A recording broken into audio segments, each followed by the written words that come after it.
Eu me casei com o homem que me abandonou no dia do nosso casamento. Segredos Dark. Aqui, cada história tem valor, cada voz merece ser ouvida. Oi, Gabi, oi pessoal do canal Segredos Dark. Eu sou a Jennifer, tenho 37 anos, nasci em 1989 em uma cidade pequena do interior do Brasil. Eu confesso que eu demorei muito para conseguir contar essa história para vocês. Durante anos, senti vergonha das escolhas que eu fiz, das humilhações que eu aceitei e das pessoas que eu magoei enquanto eu tentava salvar um homem que ele não queria ser salvo. Por muito tempo, eu tive medo de que todos me julgassem. Hoje, porém, eu percebo que esconder o passado não vai mudar o que aconteceu.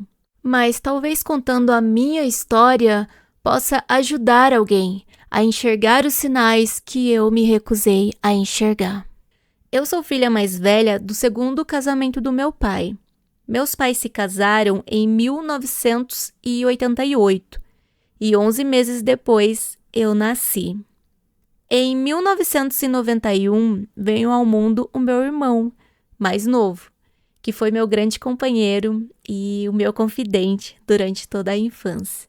O meu pai já tinha filhos de um relacionamento anterior e nós nos amávamos, mas morávamos muito longe e não convivíamos o suficiente para desenvolver a mesma cumplicidade que eu tinha com o meu irmão mais novo.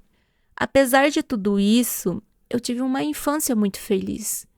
Eu brincava no quintal, eu fazia casinhas com os cobertores, eu inventava comidinhas em fogões improvisados e eu passava horas brincando na terra, típico das crianças da década de 90, 80, esse tipo de brincadeira. O meu pai, ele era bem mais velho que a minha mãe. Ele tinha idade até para ser o meu avô. E talvez por isso fosse tão paciente e protetor comigo. Ele tratava a mim e ao meu irmão como se fôssemos dois objetos preciosos para ele. O meu irmão era agitado, levado e bem explosivo. Muito parecido com a nossa mãe a propósito. Eu já era o contrário. Eu sempre fui bem calminha, paciente e extremamente tímida. Características que eu herdei do meu pai. Nossa família, ela era uma família evangélica e nós fomos criados com muito rigor. Frequentávamos a igreja várias vezes por semana, participávamos dos cultos, congressos e atividades religiosas da nossa igreja. Existiam muitas regras sobre roupas, comportamentos, relacionamentos. Então, a minha igreja era uma igreja que era bem rígida nesses aspectos de doutrina. Na escola, entretanto, eu me destacava. Eu aprendia tudo com muita facilidade, tinha as notas altas e eu recebia até certificados de honra quase todos os bimestres. Eu gostava especialmente de estudar português, redação e literatura. Eu lia tudo o que encontrava e enchia cadernos com os resumos dos livros que eu lia. Então era algo muito divertido para mim nessa época. O que pode ser chatice hoje para muita gente, para mim era espetacular. Bem, aos 12 anos foi que eu dei o meu primeiro beijo. Não foi nada de forma alguma planejado. É que algumas colegas organizaram tudo durante uma feira de ciências. Depois daquele beijo, eu fiquei bem apaixonada pelo menino. Mas eu era muito tímida e eu não conseguia conversar com ele normalmente. Ele chegou até a frequentar a minha igreja, apenas para me ver mesmo. E ele sentava perto de mim durante os cultos, enquanto meu coração parecia querer sair pela boca. E mesmo assim, eu não dizia uma única palavra para ele. Até que depois de um tempo, ele acabou desistindo. Os meus pais, eles nunca souberam dele. a única pessoa para quem contei foi pro meu irmão, que guardou o segredo como o grande amigo que ele sempre foi para mim.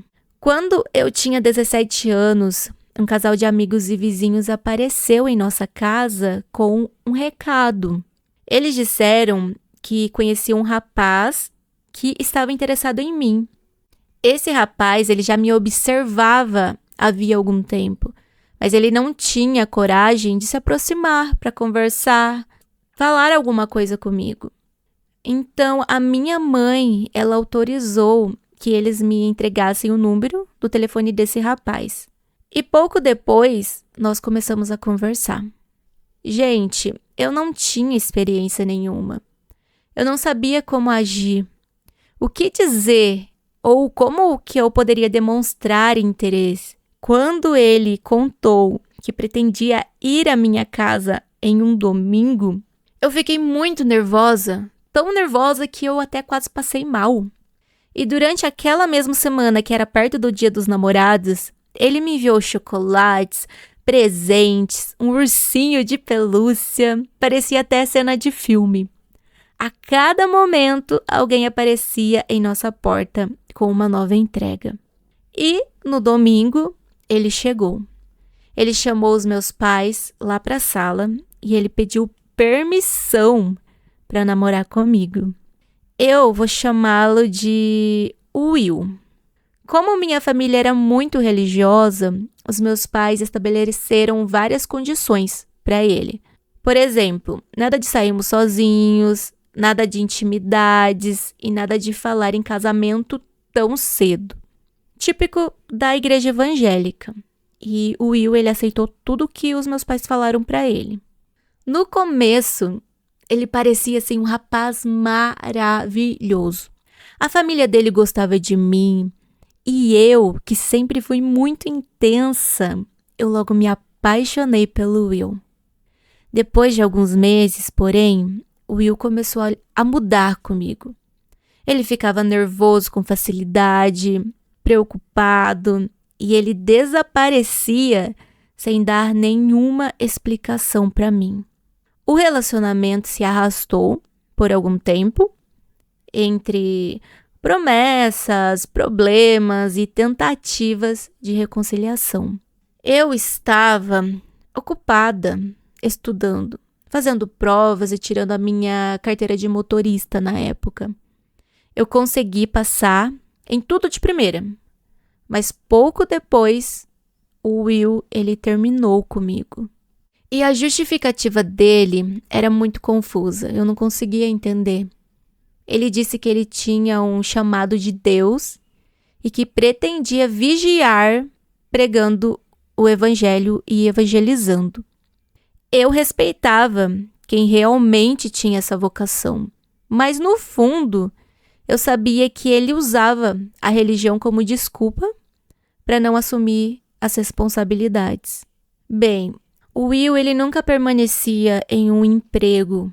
Ao mesmo tempo, o nosso relacionamento já tinha ultrapassado alguma das regras impostas pelos meus pais. Exemplo, havia beijos, abraços e momentos mais íntimos. Ele até insistiu que fôssemos para um motel e eu que me mantive firme, porque eu queria permanecer virgem até o meu casamento. Então, por isso que eu não conseguia entender esse posicionamento dele e o motivo do nosso término. Quando o relacionamento terminou, eu chorei. Mas não apenas por amor, eu também sentia vergonha. Eu tinha medo de precisar explicar às pessoas por que um namoro que parecia caminhar para o casamento havia terminado. Hoje eu percebo que aquele término foi um grande livramento para mim. Bem, depois de tudo isso, eu decidi me dedicar de corpo e alma aos estudos. Já havia cerca de 2 anos que eu estava longe do ensino médio e eu nunca tinha frequentado um cursinho preparatório, né, para eu prestar vestibular. Então eu resolvi que eu ia fazer isso para prestar vestibular. Eu estudei durante 1 mês, dia e noite, Os meus pais ficaram extremamente felizes comigo. Eles me apoiaram assim completamente. Foi então que eu passei na primeira fase, acertando aproximadamente 95% da prova. E depois eu enfrentei a segunda etapa com questões de português, literatura, biologia e a redação. Eu fui aprovada então no curso de enfermagem, um dos cursos mais concorridos dessa instituição. Era apenas 22 vagas e eu fiquei entre os primeiros colocados. Foi uma sensação muito boa quando eu vi o meu nome na lista. Foi em 2010, então, que eu comecei a faculdade. Eu vinha de uma escola pública e eu estava cercada por colegas que haviam estudado em escolas particulares e cursinhos super conhecidos lá da cidade. Mesmo assim, logo eu percebi que eu tinha capacidade para estar ali. Foi como se um mundo novo se abrisse diante dos meus olhos. Em poucos meses, eu perdi grande parte da minha timidez. Eu passei a falar em público, porque eu tinha que apresentar os trabalhos. Eu fiz amizades e eu comecei a rever várias coisas que eu havia aprendido sobre a religião. Eu continuei, sim, acreditando em Deus, mas eu passei a separar fé de imposições humanas. Eu entendi que Deus não me condenaria por usar calças, por exemplo, cortar o cabelo ou até mesmo me maquiar. O meu cabelo, ele era enorme. Como eu falei para vocês, eu era de uma igreja muito rígida que não deixava cortar cabelo, não deixava usar calça. Foi então que eu cortei o meu cabelo. Eu aprendi a me produzir e eu comecei a usar roupas que me faziam me sentir bonita. Lógico, sempre com equilíbrio. Mas eu queria me olhar no espelho e falar, poxa, eu estou linda. Eu estou bem maquiada. Então foi isso que eu comecei a fazer. Eu cheguei até a conversar com meu pai sobre essas mudanças. E como sempre, ele demonstrou que só queria me ver feliz. Graças a Deus que eu tive esse tipo de pai. Bem, o Will, ele aparecia na minha casa tentando reatar o namoro. E quando eu percebia que ele estava chegando, eu saía e eu deixava a minha mãe conversando com ele. Porque eu não queria voltar com ele. Eu já não queria mais tê-lo na minha vida. Eu estava solteira e havia alguns rapazes interessados em mim. Mas eu não desejava começar outro namoro tão cedo. Eu saía para conversar, jantar, porém eu me afastava quando eu percebia que esses rapazes estavam interessados apenas em sexo. Porque eu ainda pretendia me guardar para o casamento. No final do ano de 2010, depois de concluir o primeiro ano na faculdade com boas notas, eu conheci o Rafael. Eu já o tinha visto pelas ruas da cidade, mas eu nunca havia conversado com ele. Um dia, em um barzinho, ele se aproximou de mim. E desde o início, alguma coisa dentro de mim dizia que ele não era uma boa pessoa para mim. Eu o considerava irresponsável, imaturo, muito exibido, e eu não gostava desse tipo de rapaz. Era o tipo de rapaz que gostava de mostrar o dinheiro e os carros da família como se fosse uma conquista dele. Ele também dizia não acreditar em Deus, o que acabava entrando em conflito com tudo o que eu valorizava e acreditava. Rafael, porém, ele foi muito insistente comigo. Ele começou a aparecer em todos os lugares onde eu estava. E quando eu chegava à igreja, ele já se encontrava lá. Ele dizia que estava disposto a mudar e a conhecer a minha fé. Contra a minha própria intuição, eu resolvi dar uma oportunidade para ele. E olha só, gente, o que acontece quando a gente vai contra a nossa intuição. Eu estava me preservando para o casamento. E ele, em menos de 15 dias, me convenceu a perder a virgindade com ele. Depois que isso aconteceu, eu chorei muito. Eu chorei muito, muito, muito. Eu tinha passado a vida inteira acreditando que eu deveria me casar virgem. E quando aquilo aconteceu, um pensamento terrível tomou conta de mim. Eu acreditava que, se eu não me casasse com Rafael, nenhum outro homem me aceitaria. Porque eu já não era mais virgem, não era mais pura. Hoje eu sei que essa ideia não faz sentido. Porque o que aconteceu, aconteceu. Não significa que eu não vou poder me casar com uma outra pessoa. Mas naquela época, entretanto, ela me aprisionou. Eu passei a enxergar o Rafael como um homem com quem eu era obrigada a permanecer. Em minha cabeça, por ter sido o meu primeiro relacionamento íntimo, ele também precisava ser o último. Foi essa crença que me fez aceitar algumas das maiores humilhações da minha vida. Bem, durante o ano de 2011, a minha vida começou a desmoronar. Minhas notas da faculdade caíram, eu me afastei dos meus amigos, da igreja, dos meus pais. A confiança e o carinho que sempre existiram em nossa família foram sendo substituídas por discussões e lágrimas. Eu deixei tudo em segundo plano para viver em função de Rafael. Ele não conseguia permanecer em nenhum emprego também. Ele começava cursos e ele abandonava. Ele era inteligente. Ele entendia de cálculos e ele vendia muito bem. Mas ele não criava raízes em lugar nenhum. E depois eu fui descobrir o motivo. Rafael era dependente de substâncias ilícitas, a cocaína. Os pais dele eram trabalhadores e tinham uma boa condição financeira. Mas eles estavam perdendo tudo tentando resolver o problema do Rafael. O pai tentava impor limites. A mãe, por outro lado, ela encobria os erros e sempre acreditava em mais uma promessa dele. Como a nossa cidade era pequena, todos conheciam a fama de Rafael. Não demorou para que os meus pais descobrissem tudo. Eles conversaram comigo, choravam, imploravam para que eu terminasse o relacionamento com ele. E em vez de eu ouvir os meus pais, eu ficava com raiva. Eu passei a defender Rafael contra as pessoas que mais me amavam. Naquela época, eu trabalhava como secretária em um escritório.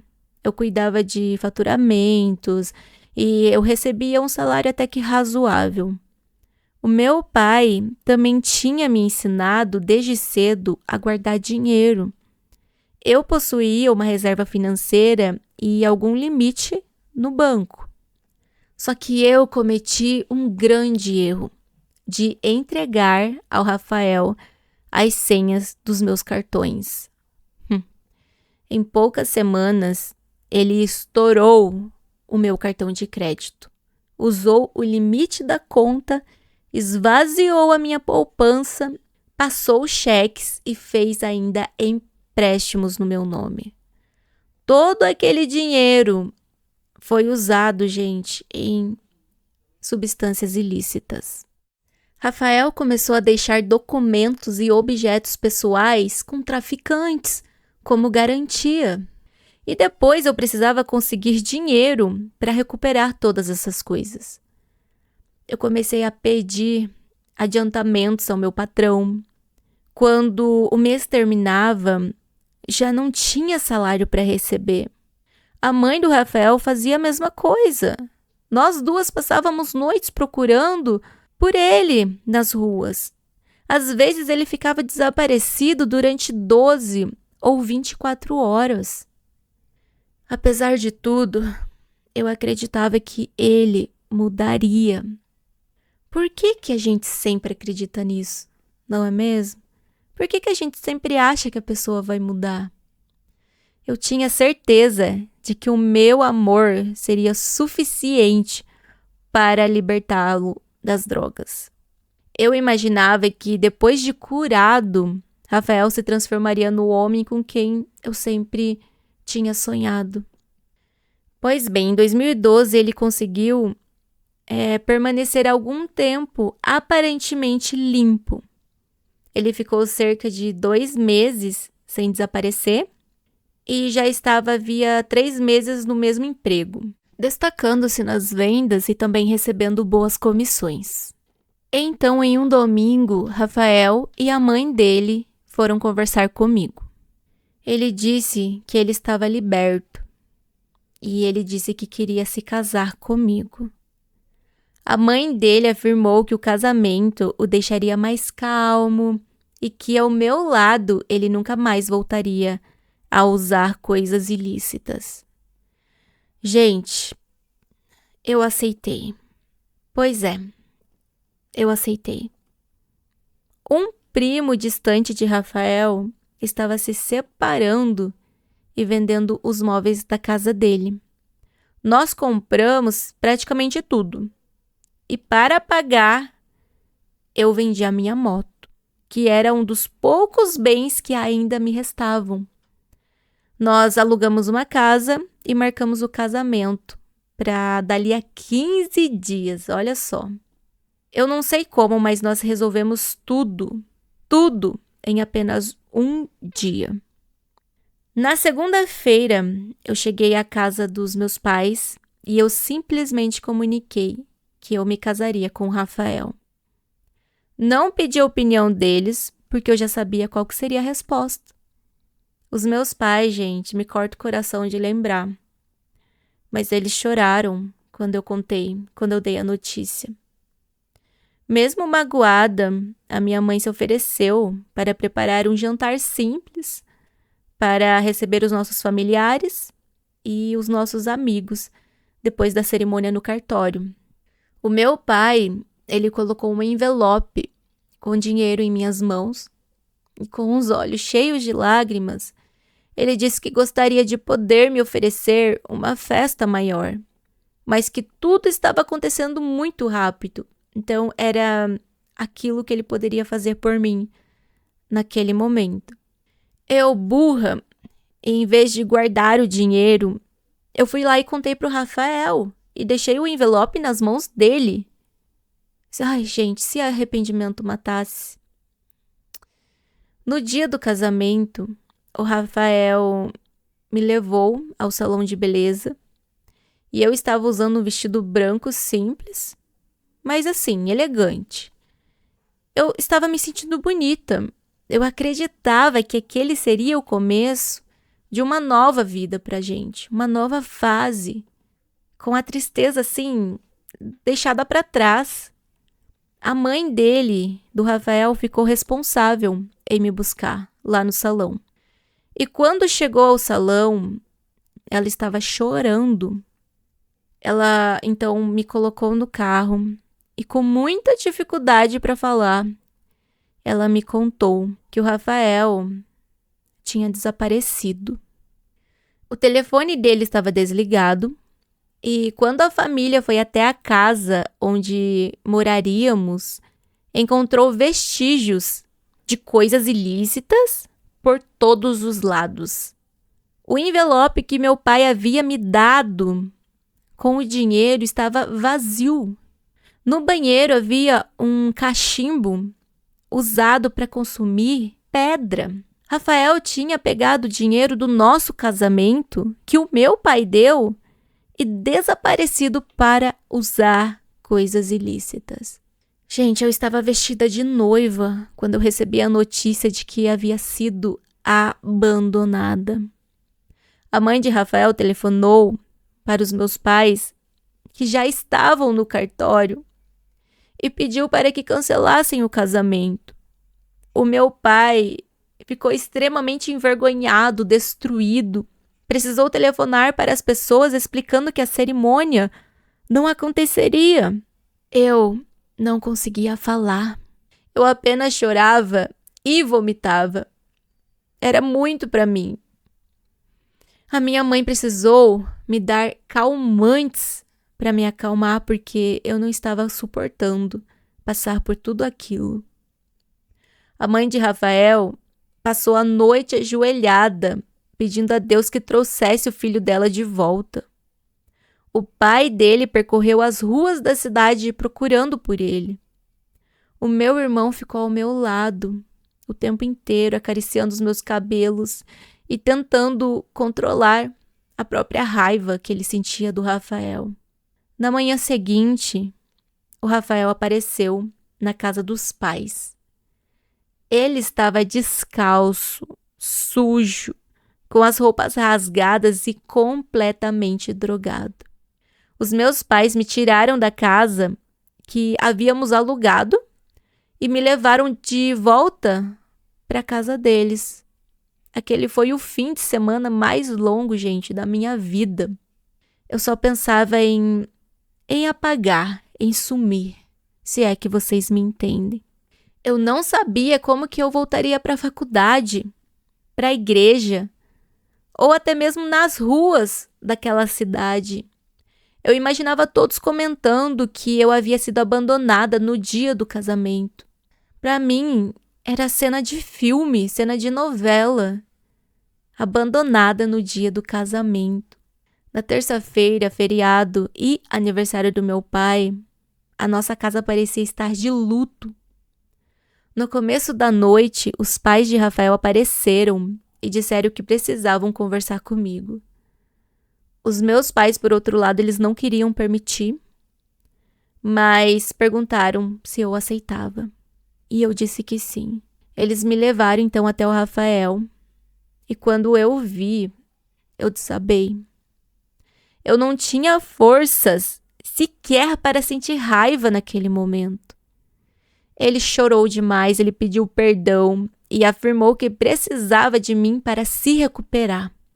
Os pais dele também imploraram para que eu reconsiderasse isso. Gente, eu fico assim pasma com a minha atitude da época. Eu me arrependo tanto. Por quê? Porque tinha todas as bandeiras vermelhas. Eu sei que as pessoas vão comentar que tinha as bandeiras vermelhas. E eu estava cega, eu não estava enxergando. Eu me considero muito burra, boba, pelas minhas atitudes. Naquele momento eu sim deveria ter ido embora, mas ao invés disso, eu aceitei voltar. Naquele momento eu estava mais preocupada com o julgamento das pessoas do que com a minha própria segurança. Eu pensava que seria mais fácil aparecer ao lado de Rafael do que explicar por que o casamento não havia acontecido. Além disso, ele havia sido o meu primeiro homem. Eu continuava acreditando que isso me obrigava a permanecer com ele. Depois de passarmos a noite conversando, eu fui ao cartório com Rafael. De lá, telefonei para os meus pais e eu falei que nós estávamos no cartório e que iríamos nos casar. E perguntei, vocês querem vir? Minha mãe, completamente decepcionada, ela simplesmente respondeu não. E ela desligou o telefone na minha cara chorando. Gente, eu não sei como que eu fiz isso, mas eu me casei sem a presença dos meus pais. Até hoje, essa é uma das lembranças que mais me machucam. Eu não fui apenas cruel comigo mesma, eu fui cruel com meu pai, com a minha mãe, que tinham acabado de me recolher na sua casa, recolher os pedaços que sobraram desse dia terrível que eu tinha passado. Os funcionários do próprio cartório pareciam incrédulos. Todos sabiam que aquele homem havia desaparecido no dia marcado para o casamento. E depois da cerimônia, fomos para a nossa casa.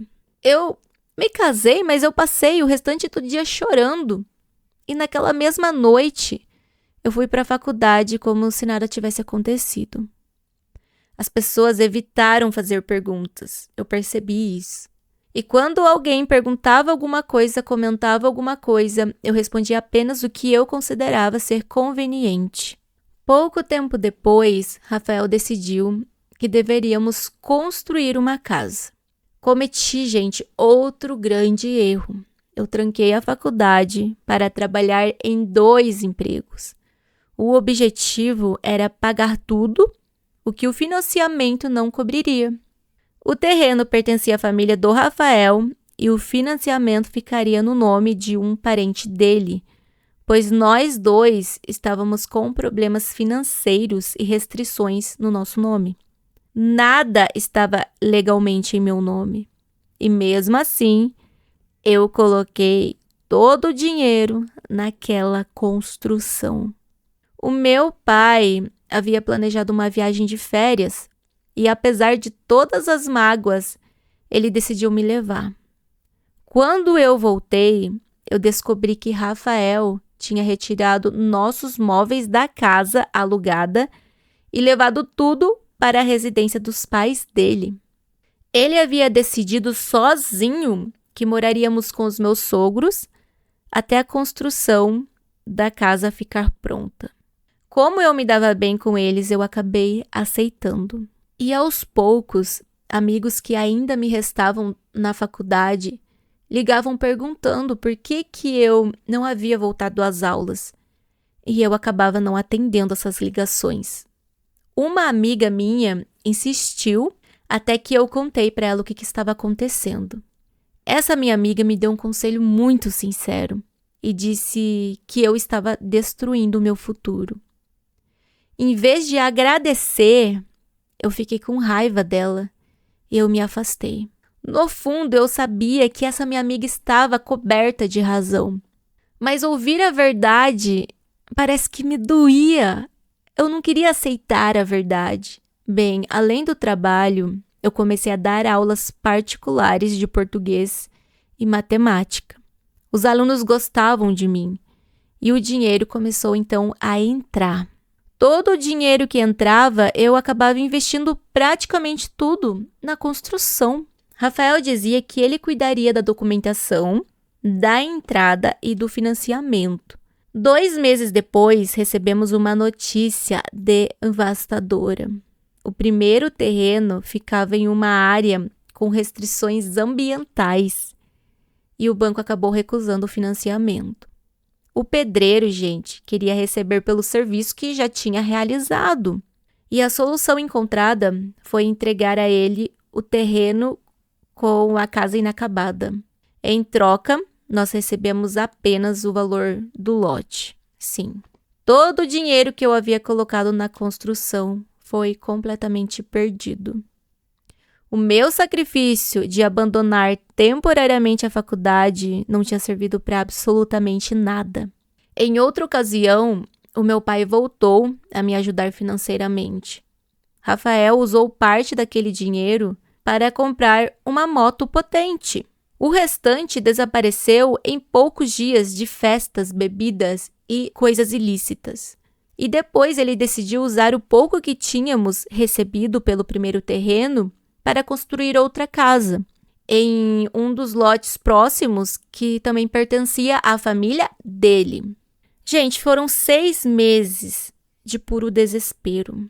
Como é difícil, hoje eu vejo como é difícil confiarmos dinheiro, tudo, nas mãos de quem não sabe resolver, não sabe liderar, não sabe fazer as coisas e ainda tem vícios. Hoje eu percebo isso, mas naquela época eu pensava, poxa, ele é meu marido, então ele tem que resolver essas coisas, ele é o homem, ele vai resolver essas coisas. Mas não é todos os homens que sabem resolver as coisas. Depois de tudo isso, nós precisamos voltar a morar de aluguel. O proprietário aparecia constantemente cobrando os pagamentos que estavam atrasados. Na construção, os pedreiros recebiam dinheiro adiantado e eles desapareciam. Foi terrível. Foi tudo terrível. E finalmente, a nova casa ficou minimamente habitável. Mudamos mesmo sem reboco, sem piso, sem calçada, porque nós não conseguíamos mais pagar o aluguel e as despesas da obra ao mesmo tempo. Eu imaginava que dali em diante nossa vida entraria nos eixos. Sim, eu imaginava isso. Rafael ainda trabalhava, mas ele continuava tendo recaídas. Objetos desapareciam e eram deixados como garantia em troca de coisas ilícitas. Apesar de tudo, eu continuava confiando em uma recuperação que nunca chegava. Bem, em agosto de 2013, eu resolvi voltar para a faculdade. Retomar o curso pela metade foi muito difícil. Os meus antigos colegas, eles já estavam bem adiantados e eu precisei entrar em uma outra turma. Então eu trabalhava, estudava, fazia estágio, cuidava da casa e ainda passava noites procurando por Rafael pelas ruas. Certa madrugada, eu recebi uma ligação de um motel. Rafael estava lá havia mais de 24 horas e ele não tinha dinheiro para pagar a conta. E o que eu fiz? Eu tive que ir lá buscá-lo. Ele estava completamente drogado, desorientado, com as roupas molhadas de urina, é incapaz de permanecer em pé. Ele tinha deixado a aliança, os documentos e a nossa moto como garantia. Eu levei ele para casa, coloquei ele no banho. Ele estava alucinado, dizia enxergar animais, ouvir polícia chegando. A mãe dele então veio nos ajudar. Enquanto chorava, ela ajoelhava e pedia misericórdia a Deus pelo filho dela. Na semana seguinte, eu usei o meu salário para recuperar os objetos que tinham ficado no motel. Como sempre, a história se espalhou pela cidade pequena. E os meus pais ouviam tudo. Quando me perguntavam, eu inventava versões diferentes e eu acusava as pessoas de estarem exagerando, que não era daquela forma. Eu precisava defender Rafael porque admitir a verdade para mim significaria reconhecer que todos estão certos. Houve um período em que ficamos sem água e energia elétrica.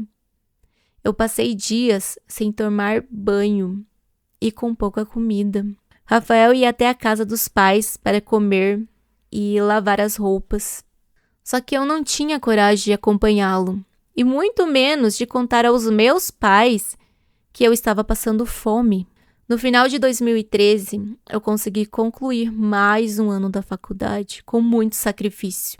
E no início de 2014, eu soube de um congresso acadêmico que aconteceria em outro estado. Eu fiz a inscrição, paguei parcelado, e como eu não tinha dinheiro para as passagens, eu usei as milhas acumuladas nas antigas viagens que eu tinha feito com os meus pais. Aquela viagem, gente, mudou alguma coisa dentro de mim. Quando eu cheguei à cidade do congresso, eu percebi o quanto eu estava cansada da minha própria vida. O ambiente de praia me deu uma sensação de liberdade que eu já não conhecia. Eu decidi assistir a palestra relacionadas à minha área e usar o restante do tempo para poder descansar. Eu tinha pouco dinheiro. Eu tomava um café da manhã reforçado no hotel e eu fazia apenas mais uma refeição durante o dia. Em uma das minhas idas à praia, eu e uma amiga conhecemos 2 homens que aparentavam ter pouco mais de 40 anos. Eles eram turistas. Minha amiga saiu para passear com um deles, enquanto o outro permaneceu conversando comigo. Eu contei a ele algumas coisas sobre a minha vida. Ele percebeu o sofrimento em meus olhos e ele ficou surpreso ao descobrir que eu era casada. Ele também era casado e tinha 2 filhos. Fomos para a água, mergulhamos e caminhamos pela areia. Em determinado momento, esse homem me abraçou e ele me beijou. O meu coração disparou, quase saiu pela boca. Poxa vida, eu estava traindo o meu marido. Ao mesmo tempo, eu sentia como se eu estivesse me vingando de tudo que Rafael havia feito comigo. E então, fomos para o hotel desse homem. Eu estava decidida a viver uma aventura. Mas quando eu fui tomar banho, bem nesse dia eu percebi que eu tinha menstruado. Ele disse que ele não se importava, mas eu não me senti confortável, eu não quis continuar. Nos 2 dias seguintes, ainda nos encontramos. Ele chegou a assistir algumas palestras comigo e nós andávamos pela cidade como se fôssemos 2 namorados de férias. Os meus amigos que estavam no evento, eles perceberam, mas eles não disseram nada. Dentro de mim, eu sabia que eu estava errada. Eu me sentia errada, porque eu ainda era casada, e eu estava me envolvendo com outro homem que também era comprometido. Mas mesmo assim, durante alguns momentos, eu me senti desejada e importante. Quando eu voltei para casa, Rafael me recebeu, dizendo que estava com muitas saudades. Eu olhei para ele e eu percebi que já não sentia mais pena dele. Daquele momento em diante, eu comecei a entender que eu não amava mais o Rafael. Quando ele desaparecia, eu já não saía pelas ruas para procurar ele mais. Se a mãe dele me pedia ajuda, eu respondia que eu precisava estudar. Pela primeira vez, eu considerei seriamente a separação. Eu também comecei a sentir muita vontade de trair ele. Eu não me orgulho disso, mas era como se eu quisesse recuperar, por meio de outros homens, tudo o que Rafael tinha destruído em mim. Eu sei que eu permiti, mas eu sinto que ele me induziu a fazer essas coisas. Algum tempo depois, um homem começou a demonstrar interesse em mim. Conversamos, trocamos beijos e ele propôs que fôssemos a um motel. Eu dizia que eu aceitava ir com ele, mas imaginava que eu não teria coragem de seguir em frente com isso. Em novembro de 2014, o Rafael ele viajou a trabalho. E 2 dias depois, o supervisor telefonou dizendo que ele havia saído com alguém e não tinha voltado. Gente, eu estava cansada, muito cansada. Eu avisei a mãe dele que o filho dela tinha desaparecido e eu, particularmente, não fiz nada para encontrá-lo.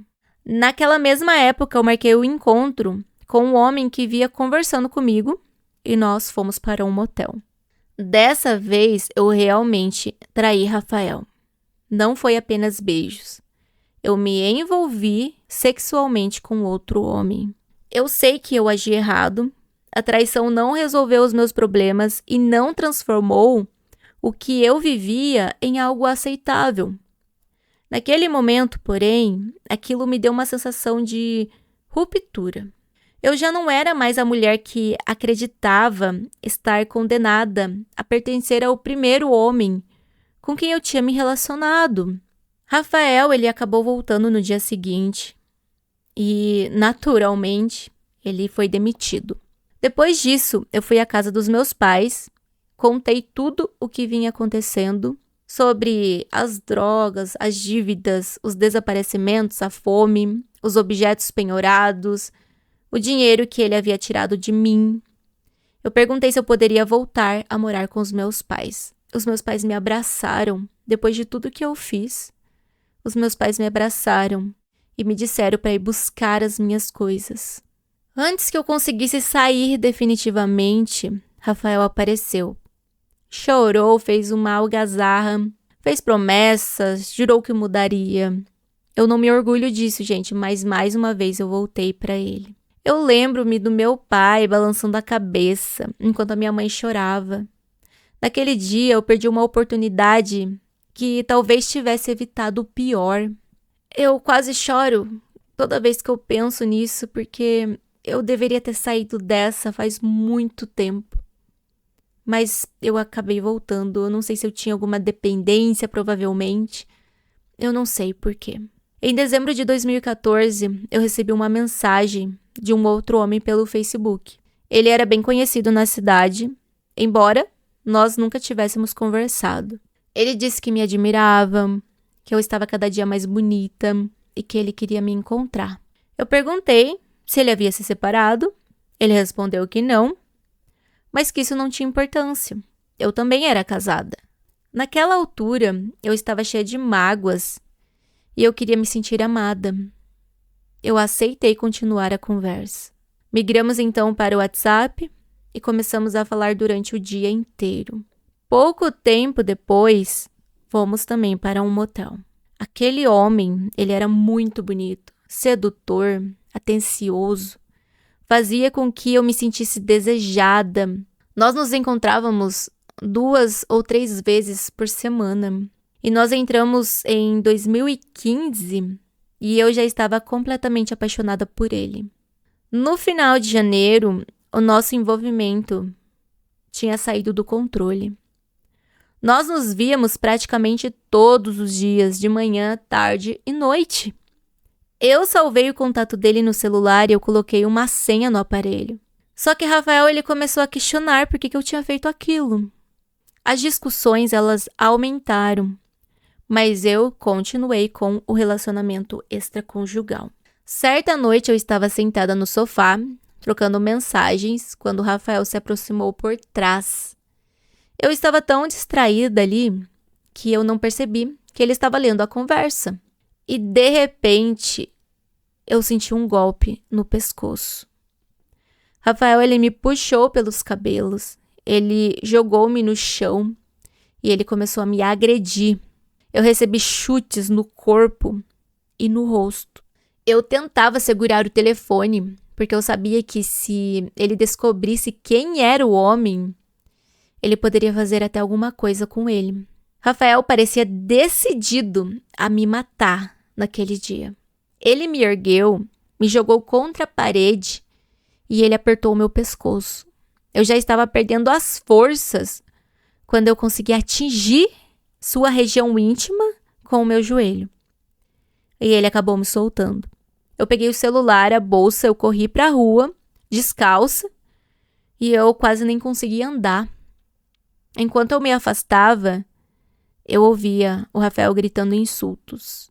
Eu virei a esquina e eu telefonei para a polícia. Continuei andando enquanto explicava o que tinha acontecido para eles. A viatura da polícia chegou rapidamente e me levou para o hospital.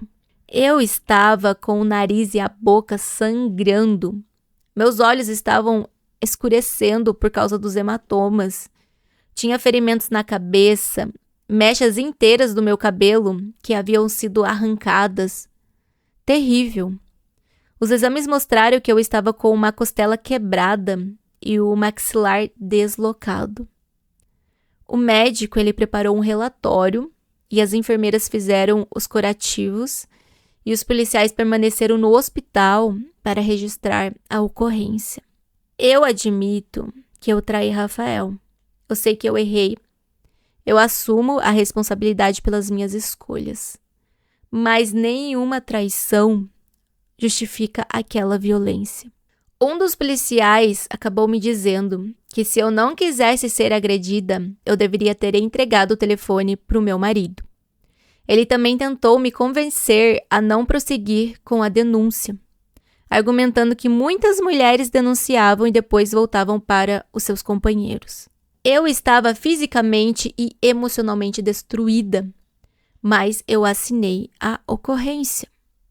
Os policiais perguntaram se deveriam telefonar para alguém e eu pedi sim que ligassem para os meus pais. Eles não atenderam. Uma viatura foi até a casa da minha família, mas também não conseguiu falar com ninguém. Durante a madrugada, ainda no hospital, eu comecei a receber mensagens pelo Facebook. Rafael havia acessado a minha conta e encontrado o homem com quem eu estava me relacionando. Fingindo ser eu, ele iniciou uma conversa e fez várias perguntas. Sem saber o que estava acontecendo, o meu amante respondeu e confirmou o nosso caso. Foi então que eu telefonei imediatamente para ele e eu contei tudo o que tinha acontecido. Ele ficou em choque e ele pediu desculpas por ter revelado as informações. Rafael imprimiu as nossas conversas e levou tudo para os meus pais. Foi por isso que eles não atenderam as ligações do hospital. Na visão deles, eu havia me tornado uma vergonha para a família. Rafael chegou até a me enviar as mensagens dizendo que agora eu não tinha nem para onde ir. Quando amanheceu, eu chamei um táxi, eu fui diretamente para o trabalho. Eu costumava deixar algumas roupas guardadas lá no escritório e eu consegui trocar de roupa. Uma colega viu o meu estado e ela disse assim: vai resolver a sua vida, deixa que hoje eu trabalho para você. Porque eu precisava encontrar um lugar para ficar, um lugar para morar. Com o pouco de dinheiro que eu tinha, eu consegui alugar uma pequena kitnet e alguns colegas da faculdade me ajudaram bem rapidamente. Eu recomecei com uma cama, uma sacola de roupa e quase nada além disso. Sinceramente, para quem tinha saído de um inferno, aquilo já parecia o suficiente. 5 dias depois, ainda estava cheia de dores, mas eu voltei ao trabalho. O homem com quem eu me relacionava insistiu em me ver. No começo eu fiquei com medo. Rafael sabia quem ele era e eu temia que tentasse até atacá-lo, mas depois eu acabei aceitando. Quando me viu machucada, ele chorou muito. Ele pediu perdão. Ele colocou-me no colo dele, me ajudou a tomar banho e ele trocou meus curativos. Depois ele foi ao mercado, fez uma compra grande e deixou uma quantidade de dinheiro para que eu não ficasse desamparada. Ele também contou que Rafael havia procurado a esposa dele e entregado uma cópia de todas as conversas. Agora, ambos os casamentos estavam destruídos. 10 dias depois da agressão, a minha mãe finalmente me telefonou. Perguntou como que eu estava e se tudo aquilo que tinha acontecido era verdade.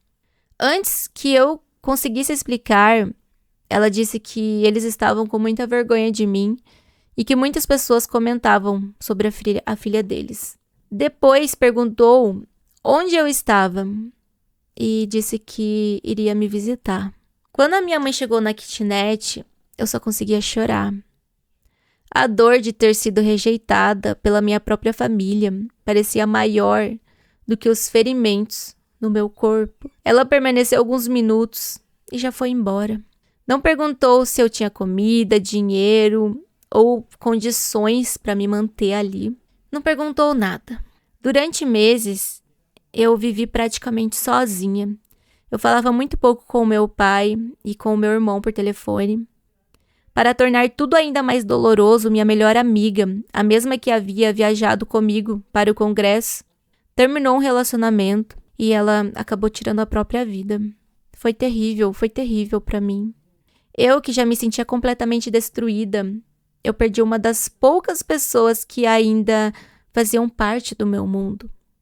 Minha única visita constante era um homem com quem eu havia me relacionado. Depois que o caso foi descoberto, o casamento dele também chegou ao fim. Ele queria que saíssemos juntos, viajássemos e andássemos normalmente pela cidade, mas eu ainda tinha muito medo de encontrar o Rafael. Eu estava apaixonada, porém eu sabia que também precisava encerrar aquela relação. Sempre tive a sensação de que um relacionamento construído sobre 2 traições carregaria feridas difíceis de superar. Eu não queria sair de um casamento destrutivo para começar outro, cercado de culpa, desconfiança, sofrimento. Então, tentamos nos afastar. Houve recaídas, encontros de despedidas, mas eu sabia que eu precisava reconstruir a minha vida antes de pensar em qualquer outro relacionamento. Enquanto isso, eu tomei uma decisão muito importante. Eu fui à delegacia para descobrir como conseguir uma medida protetiva. Com o boletim de ocorrência, o exame de corpo e delito e o relatório médico, um juiz concedeu a proteção que eu precisava. Também foi expedida uma autorização para que eu buscasse os meus pertences na casa onde havia morado com o Rafael. Eu voltei até lá acompanhada por um delegado, um escrivão e um oficial da justiça. Rafael, ele estava na casa e quando percebeu que era obrigado a permitir a nossa entrada, ele ficou extremamente furioso. Desacatou o delegado e ele até quase foi preso. O delegado olhou para ele e disse: "Você não foi preso por quase matar a sua ex-mulher, porque não foi encontrado em flagrante, mas eu posso prendê-lo agora por desacato. Basta dizer mais uma palavra." Então Rafael ficou quieto. Sob o olhar dele, eu recolhi as minhas roupas, meus perfumes, alguns objetos pessoais. A casa que eu tinha ajudado a construir não estava em meu nome. O terreno pertencia à família do Rafael. E praticamente tudo que eu havia investido ficou para trás. Mais uma vez, eu perdi tudo materialmente que eu havia ajudado a construir. 2 meses depois eu procurei um advogado para dar entrada ao nosso divórcio. Ele reconhecia a minha história e ele não cobrou pelos serviços. Eu precisei pagar apenas as despesas do cartório mesmo. Foi assim que terminou o meu primeiro casamento. Eu me casei com um homem que usava coisas ilícitas, roubou minhas economias, destruiu o meu crédito, gastou o dinheiro do meu pai, me abandonou no dia marcado para o casamento e quase tirou a minha vida. Eu reconheço os meus erros. Eu me afastei dos meus pais, abandonei amizades, tranquei a faculdade, traí o meu marido, feri pessoas que não tinham responsabilidade pelo que eu estava vivendo. Mas os meus erros não transformavam a violência de Rafael em algo que era justificável. Hoje, eu compreendo que eu não permaneci com ele apenas por amor. Eu fiquei por vergonha. Dependência emocional existe, culpa religiosa e o medo do julgamento alheio. Rafael, ele precisava de tratamento. Ele precisava de estar numa clínica de reabilitação. Eu nunca poderia ocupar o lugar de uma médica, uma terapeuta. Nunca. Por sorte, não tivemos filhos. Sair daquela relação apenas com as minhas próprias feridas já foi extremamente difícil. Com uma criança envolvida, tudo teria sido ainda mais doloroso, tudo teria sido muito mais difícil. Durante muito tempo, eu considerei o divórcio uma derrota. Mas hoje eu sei que assinar aqueles papéis foi um dos primeiros atos de coragem que eu tive em anos. Porque eu tentei, vocês viram que eu tentei até demais, mas eu vi que ele não ia mudar. E eu não poderia viver em um casamento daquela forma. Já não deveria ter casado, primeiramente. Mas depois, já que eu casei e viver no casamento daquela forma, eu não poderia continuar. Então eu saí daquele casamento sem nada, mas pelo menos eu saí viva. E naquele momento, permanecer viva já era o começo da minha vitória. Aquele foi o fim do meu casamento com o Rafael, mas ainda não era o fim da minha história. Pessoal, esse é a primeira parte do vídeo da Jennifer e a história dela é muito grande, então nós vamos dividir em 2 partes. Essa é a primeira parte e o próximo vídeo a ser postado aqui no canal vai ser a segunda parte. Então já se inscreva no canal, curte, comente o que você achou desse relato e até o próximo vídeo.